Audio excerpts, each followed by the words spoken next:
Alright, welcome back, guys. The 32 Boys 1 Cup. Oh, I'm sorry. I just realized Jadong's name actually clashes with where the barcode is this time.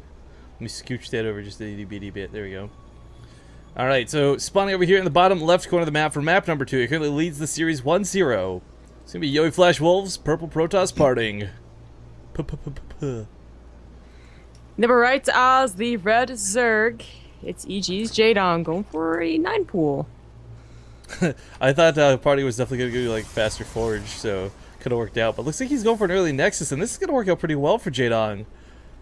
Oh, well, Oh we're man, gonna if he see. actually does, if he goes Nexus first, I don't know. Is this like an auto GG? Is it? It's got. It's at least gonna kill the Nexus. So for Jadong, mission accomplished. Like that's what you do with this, right? Unless, oh, he might actually Okay, go for the he's forge. Yeah, 13 board. There you go. All right then. So, of course, he's gonna be able to scout this because he's in the probe out, and you want to see if you can cannon rush, right? And he's gonna be able to get at least a cannon back at home, which means that Jadong can still run past it. I don't think you can ever have enough arrows to get a full wall to stop that, but it's not the auto win.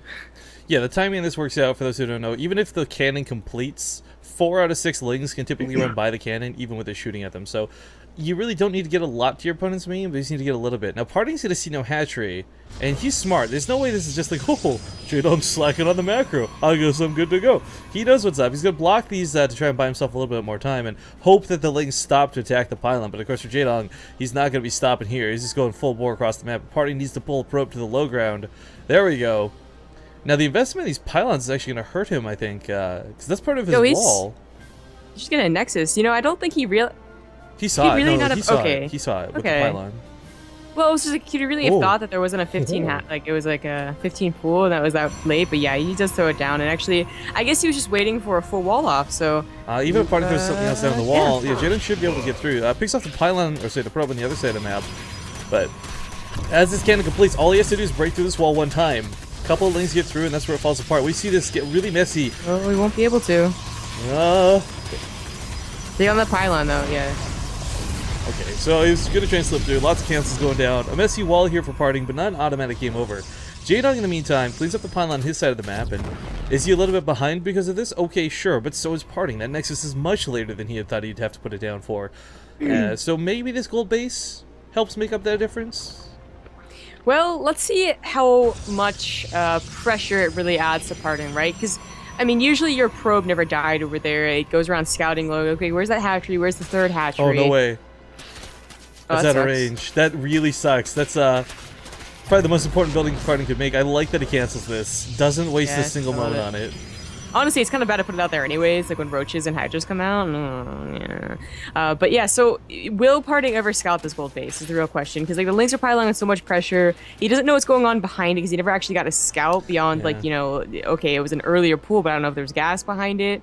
I did not see him actually throw down a hatchery, so how scared should I be? Well, one of the things, too, is we oftentimes see, we talk about, oh, okay, you scout the early gold, do you go for the 4-gate pressure, do you decide to play out of it? And I feel like every single time we always see the Protest player try to play the macro game and just outwin it. And I don't know, man, like, this gold base never seems to be dealt with through early aggression. So, whether Party is influenced by this, whether he had scattered or not, may not have even mattered, but the one thing we are seeing is he's putting Chronos into the probes to make up for that last, I guess the lost Nexus time. One Chrono does go into the Cyber Core, but, how fast is he going to get across the map? How fast is he going to even find out that that's the case? Well, Jadong did get gas, but, speed just a little bit off, and that is his choice. He could technically go without speed. Yeah, okay, he goes for speed. There's not many Zerg players that last, like, long without speed. Like, eventually they'll get it, even, like, in the mid-game, but there are some that just completely skip it, for sure. Especially if, like, I guess, like, their end game plan is go for Swarmos.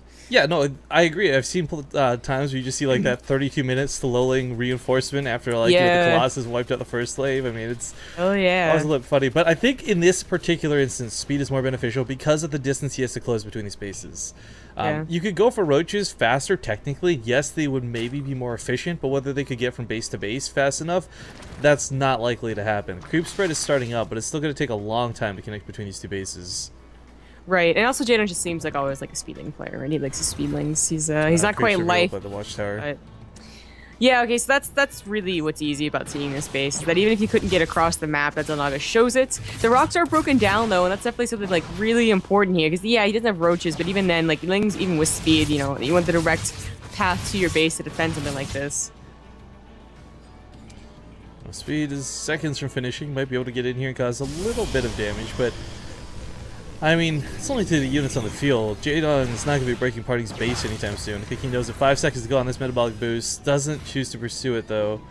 Gold base still mining really nicely. We can see from the income right now, it's similar at the moment, despite the fact that Party has 10 more workers. So that's the difference in that gold base. But now that Jadon's natural is finishing up, he's going to have a lot of money to work with. The question is, can he afford to drone?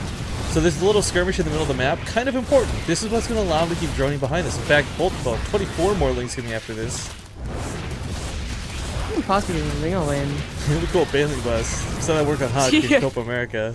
Yeah, after a well, I guess it was a successful cannon rush until that point. Yeah. But yeah, so Carapace is on the way. I think he only has one Evo chamber. Yeah, he does. But he's getting a Roach Worm, okay, so he's not just dedicating a lot to Lings, but I mean, he's dedicating to a lot of Lings, but not only Lings. Well, the other thing, too, is, like, he sees that there's no third out of parting. This is going to be a really good feeling for Jadon, because he is effectively on 3 bases, and one of them's a gold, so it's more like 3+ bases. Yeah, yeah. You know, it's 9 minutes. It's not necessarily that, like, you know, you don't see his third at this time. They're definitely doing an all-in. You would want to scout with an Overlord, just be like, you know, what is going on? Unfortunately, Jadon never got an Overlord over there. Or it died at some point, I'm not sure. Oh, but... yeah. Normally you see that suiciding into the main. Maybe just complacency? Yeah, I mean, he I did feel like lose it's one. Yeah. Okay. So, yeah, maybe that was one that was supposed to be over there. I don't know. But, I mean, if it was like a DT rush, like, he would have no idea. If it was, you know, an Immortal Sentry all-in, well, actually, that probably would have already hit. But you get the idea. And, you know, keeping an eye on that third, he's really got to start wondering, certainly, what's going on. The problem for Jadon still is, like, it's not the cannon that's so scary. It's, like, literally any amount of force field stops Zerglings. Yeah. You know, Jadon's only at 50 drones, but again, like, most of them are at that gold, so it's 50 plus if we're going like that. Like, is that a thing now? Yeah, I mean, it's you just add the little plus, the little asterisk, whatever, next to that actual count. And then people automatically know what it means. Yeah, I got it. Yeah. Well, it's just, I mean, the thing is, that gold is really nice in the early game, but if you guys remember back to the days of Habitation Station, players who would take early golds could still lose the game. It's a lot of early game acceleration, but if you can't take advantage of that, once you lose that base, once it's mined out, you actually drop off even harder. It's like a caffeine crash at the end of the day. Kind of, yeah. I mean, Jadon is, you know, he's still mining. He's getting up to like 1900 minerals, actually, so it is really very good. And he's even getting a 4th behind this, so I expect that since he saw the 3rd, he should just, like, drone up to, you know, 65 or 70, whatever he wants, because that was really what he was waiting for, was to see the 3rd, and... Well, now there's no reason. I mean, there's some reason to get units, right? Like, there was always the little poke with all the sentries and maybe a couple of Blink Stalkers, but I feel like 52 isn't a good place to stop, necessarily. Even with the gold base, I think it could be higher. Well, I guess the logic might be that, you know, he's probably a little scared of what Parting's doing. You know, having that 2-base bin for so long, do you want to get caught droning when there's an Immortal Sentry at your door? Maybe. It actually looks like he's just, like, you know, he's, like, you know, F being, like, passive. He's actually just trying to really... Maybe roll, just roll over Parting right here. Parting wasn't, like, too greedy about this 3rd, though, you know? It was kind of late. Really it was, safe. like, 10:30. He got a couple of mortals, lots of sentries. He even has a War Prism, which is going to help out on the micro, but, of course, any counterattacks. Jadon's always got to be worried about that threatening him. Still, the sentries are going to be an issue. A Hydros comes down at the gold. I don't like this choice. I really don't. Yeah. Not only did the drone have like a gold mineral in its mouth, but most importantly, this is a vulnerable base that, I mean, Jadon is honestly going to abandon as soon as it's mined out. So I mean, the idea of putting this here instead of your 3rd or your natural just seems a bit silly to me. But trying to always going to tear Parting in half. Parting doesn't know whether to go to the right or the left. Cannons aren't going to hold this base. Roaches, of course, is going down the left. He's got to clean this left fight up really fast so he can attend to the right, because right now his Nexus, it's getting focused by these Lings. I think he might be able to snipe this. It's going to cost him a lot for it, but it might just be worth it. He saved about so half. Close. Force fields. I fields. think he's gonna get it. No, the he's force gonna save it. Actually, yes, it will. Yes, but it will. In the meantime, left side pushing once again. Quick warpins out of Parting. Nice reaction time. Oh, so Jadon just throws away pretty much his entire army to try and kill a 3rd that doesn't go down. It was a cool move to distract on the left and hit on the right, and that almost went perfectly for him. But Parting, in the meantime, looks like he's going to construct a ghetto wall and a lot more cannons to make sure that this base doesn't get executed. But this is, I don't know about you, this is where I'm like, you know, go for the meta switch. You know, this is that perfect opportunity. Yeah, Jaedong though not leaving the Spire. He had Hydralisk, which he's not really using yet. He's still he's he breaks the ball this time. This doesn't work.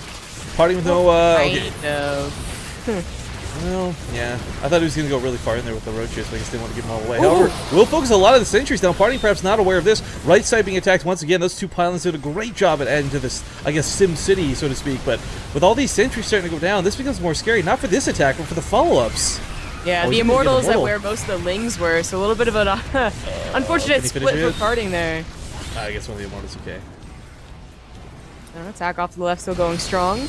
Getting a lot of Blink Stalkers down. You know, giving away these roaches maybe not the best idea, though. I think Parting is looking to do kind of the same thing he did last time. He's on a lot of gateways. He never took the third gases. It's just, you know, Blink Stalker with +2, +1, and Immortals. See, this is an opportunity here.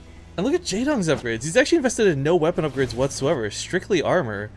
Odd choice. It is, absolutely. But this guild base, you know, this is what we were talking about before we get abandoned. Hydralisk Den! Some good. He's gonna come for the attack. Probes for people. The Parting's reaction time is just phenomenal. I gotta say, like, he's not caught off guard. There's not an instance where I'm darting around on the map and I see him like, oh, is Zealous AFK or the probes are missing? No, he pulls immediately. Oh, Jaedong. I don't think he's done enough damage. Jaedong, he's down by 40 supply. Well, he was. He's down by 20 supply now. Yeah, I mean, Spine Crawlers he down. He doesn't have that money. This is what I talked about before. Like, the gold base is pretty much mined out, so I think he got his use out of it, but as we see, the acceleration that got him in the early game didn't get him anything. Had he killed that third base and then lost his gold, okay, he's actually in a good spot. But now he loses his regular third at the same time, and this is looking worse and worse for poor Jaedong. This base still stands. Really like his creep spread. It's already Parting's gold. He's got that going for him. Oh, God. Jaedong's army supply is too low, and he's got no upgrades. I mean, I can't say +1 weapons over like +2 armor would have won this game for him, but still, it's I don't know. It was an awkward start to the game. The gold base was really cool, but it just didn't quite carry him as much as it needed to. Yeah, I mean, Parting had excellent defense. Again, he didn't play too greedy. He had the right amount of units and the right kind of units, you know, with those Immortals in there too. Was response time, I think, was like the biggest thing. Like #1, he's really Jaedong's been hitting on multiple locations. Like Jaedong, I think against any other Protoss player, like your average Joe Schmo, you know, he would have died. He wouldn't have split the army. He wouldn't have responded in time. But Parting always had zealots in that wall, except for one instance. He was ready to take the fight on the left and then respond to the right. I mean, this is a pretty good game out of him. You're right. His defense was very solid. And Jaedong, really sad to see him start this off in the losers bracket. But hey, he'll get the third at least. Well, that's what he wanted, you know, like 6 minutes ago. I don't care about the prize in this tournament. Like, this was my prize. Yeah, sadly, this is too much to deal with, and not even a base trade would work in this case. Go, Queens, go. Transfused on the hat-trick for the lair. Keeps it alive a little bit longer, but yeah, this is end of the road for the first one. But again, guys, this is only a decider match. This has nothing to do with like the lose. Like this sends Jaedong to the losers bracket, so he's still got another best of 3 ahead of him. It's basically like having an extra life. Oh, rest in peace, drones. I think Jaedong forgets that he doesn't actually have mutas here. Yeah, I mean, my base trays always work. The cannon's on top of the ramp though, like one force field. Oh. He does manage to get a couple more units squeezed out of those extra larvae, I suppose. And damn, there's a lot of drones still alive at the third base, but there's nowhere for them to go. And as predicted, the force fields on the ramp, the cannons at the top are a little too much. GG is going to be called. Parting will be the person going to the winner's bracket with a 2-0. Nice and smooth.